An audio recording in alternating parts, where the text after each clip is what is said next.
If you've been following the news for the past few days about a certain Black American religious leader, you might be thinking that the issue with Louis Farrakhan is limited to his views on Jews.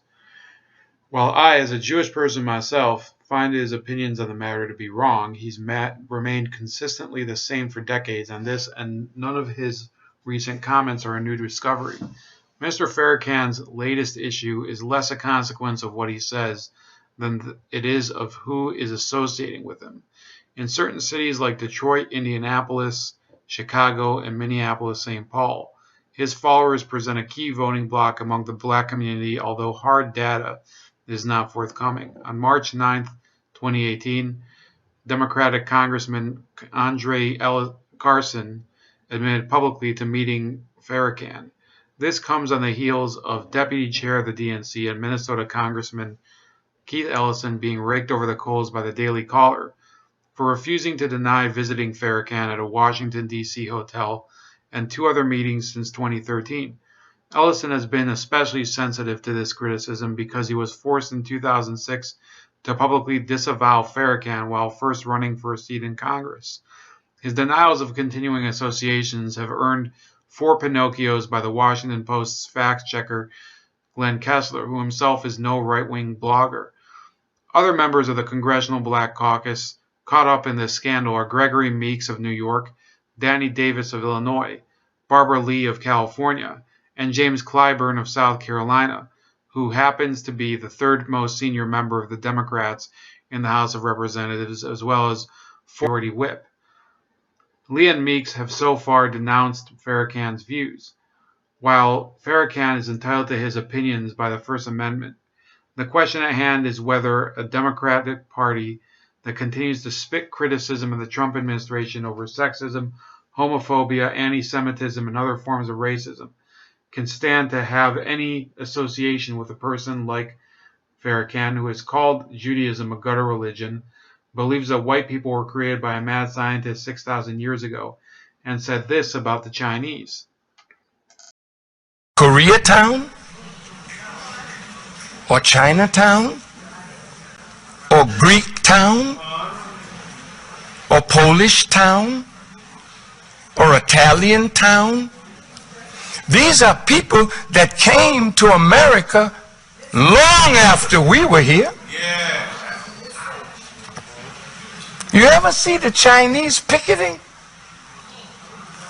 No. Can you imagine Ching Li Chu with a picket sign? They don't like us. We need jobs. We want to go in your restaurant. Now look at how silly we look with a picket sign asking white people to look out for us. If there are only 24 million people without a job, the poor president is trying to pass a jobs bill that only will give jobs to 3 million, and they're beating him down. Perhaps even more perplexing than the Democrats' association with Farrakhan are the leaders of the Women's March, including Tamika Mallory and Linda Sarsour. Now, these people have already been under fire for supporting certain aspects of Islam that are definitely not feminist. How can they reconcile the feminist characteristics of the Women's March when Minister Farrakhan has said several things such as this? Children driving you out of your mind, take me to Mickey D's. See, you lazy woman. You don't want to get in a damn kitchen and cook, so you bring your children to these fast food places, killing them and yourself because you're too damn lazy and trifling to cook again. Who the hell wants a woman with a good shape and a fat behind that don't know how to prepare no food for her husband and her children? To hell with a woman like that. Your grandmother knew how to cook. You know how to make a baby, but don't know how to cook food. You know how to shake your behind, but don't know how to rattle some eggs in a pan. For those of you thinking that this is a new development with Farrakhan, no, he's traditionally called for gender roles to remain the same. He does not believe in women being the breadwinner in the household. This is pretty clear from this clip where he talks about his own life. Now, brothers, the Honorable Elijah Muhammad forced a black man to get out. Force you, man, to go out and face that world for your wife, for your children. Now, in the beginning, in truth, our women stayed home. The men went out and fought this enemy in the world, brought the money home for her to take care of the children. That's the way it was with me when I first became a Muslim and I got married. I didn't have any children at first. I never expected my wife to go out to work unless there was some absolute necessity. Now listen to this. My wife had more money sometime than me when we were growing up together. She would always want to buy me things. I refused. From a little boy now, I ain't but 15, 16, 17, I do not allow a woman to take care of me. My mother did that. I didn't marry a mother. You understand? This is my life companion. You're not my mama, so I don't call you, hey, mama. I ain't got but one of those. And if you're not my mama, then I don't call, hey, pretty mama. See, that's a little boy that's still looking for a mother. He don't really need a wife. He wants a mother to look after him, to take care of him.